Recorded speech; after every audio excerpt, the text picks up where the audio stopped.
Welcome to a day of farming at Tim Pappies Farm. This is where it all begins. It's a very, I wouldn't say a very rocky terrain, but it has a lot of rocks in the middle of really good soil. So we have to dig these rocks out and be able to create the beds. So here we are. There is some that was dug out already previously. And here is one that our farmer is working on right now to get out. And then when he's done, we'll be able to form back that bed over there. We're not letting rocks prevent us from farming. We're taking them out. They're loose rocks. They're just wedged in between the soil. So we're taking them out. This one's a bit too big for our farmer, so he's calling for help. Here we go. He's getting some help to take it out. And then we'll also be making beds behind where he's standing, so he has to take that rock out. Now these are some of the beds created already from this area that we've taken the rocks away from.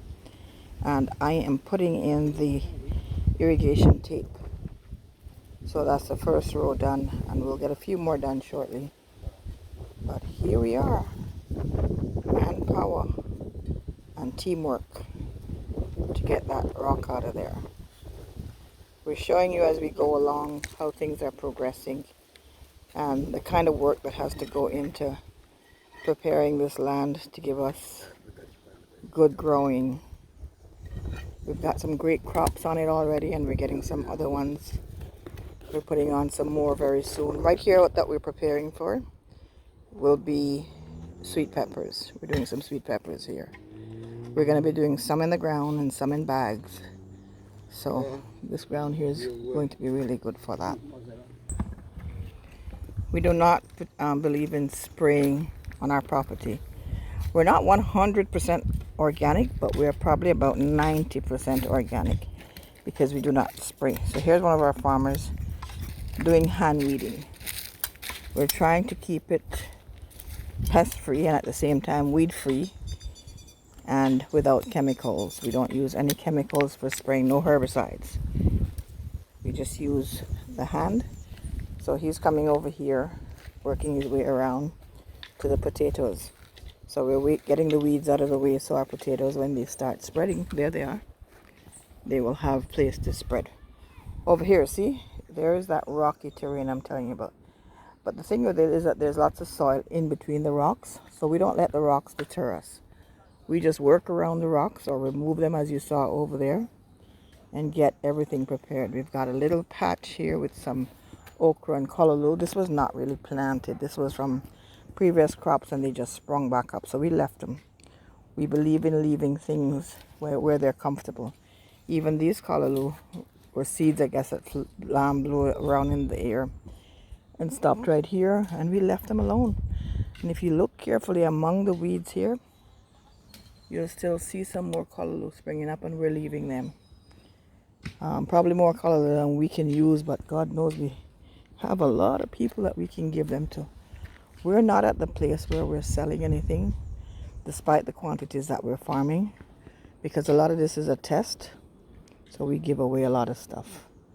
When it's all said and done, we will be able to register the farm and then officially be a farm and maybe find a way to do a farmer's market and have fresh stuff going out. The fresh stuff that's almost organic. I say almost organic because we do use some chicken manure, and I know that these chickens are fed with hormones.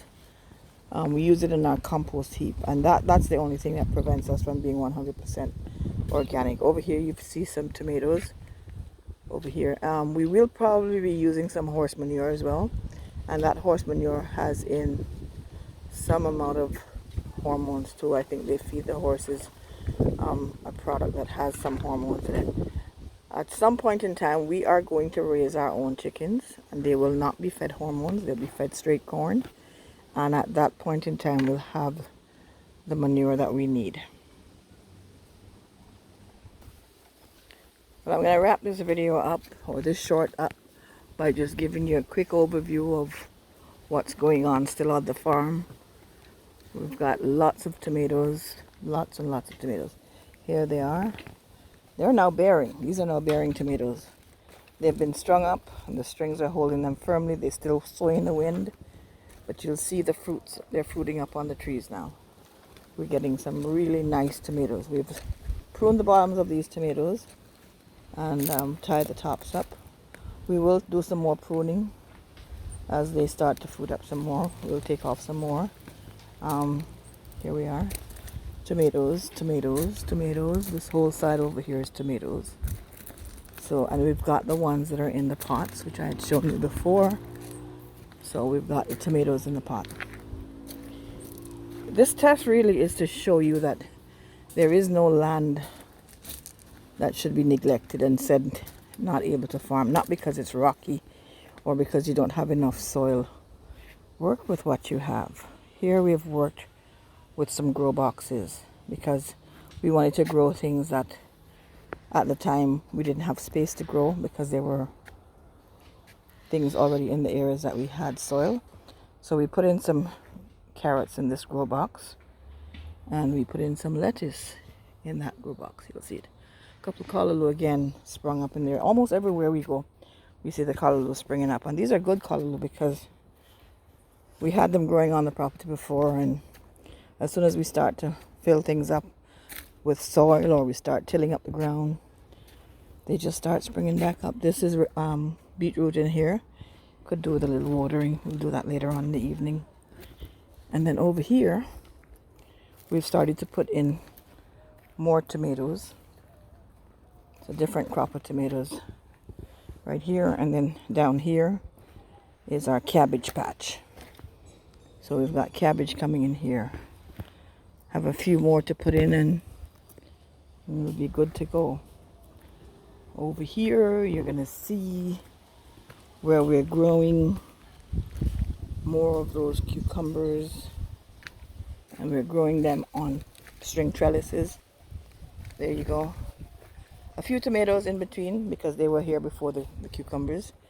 We had a bit of overwatering, and most of the ones that were here died out. We didn't put tomatoes back in. We used that space for some cucumbers. So we still have a few that came from that first batch that was planted. And they're coming along nicely now. These ones survived the overwatering. What happened was that we had watered, and then shortly after giving it water, we had about 4 days of rain. And the ground was totally saturated. So that caused us to lose some of them. In these grow boxes here, we've got more carrots and more lettuce. These ones are dedicated to doing carrots and lettuce. 3 boxes of lettuce, 1 of carrots. They were just transplanted, so they too had some damage from overwatering when the heavy rains came. So we're hoping that we'll get some of them to come back nicely, but if we don't, we have extra seedlings, and we've always got seeds set up, so we'll always have things to replace it with. In the middle of all this of our farm is our dwarf coconut tree.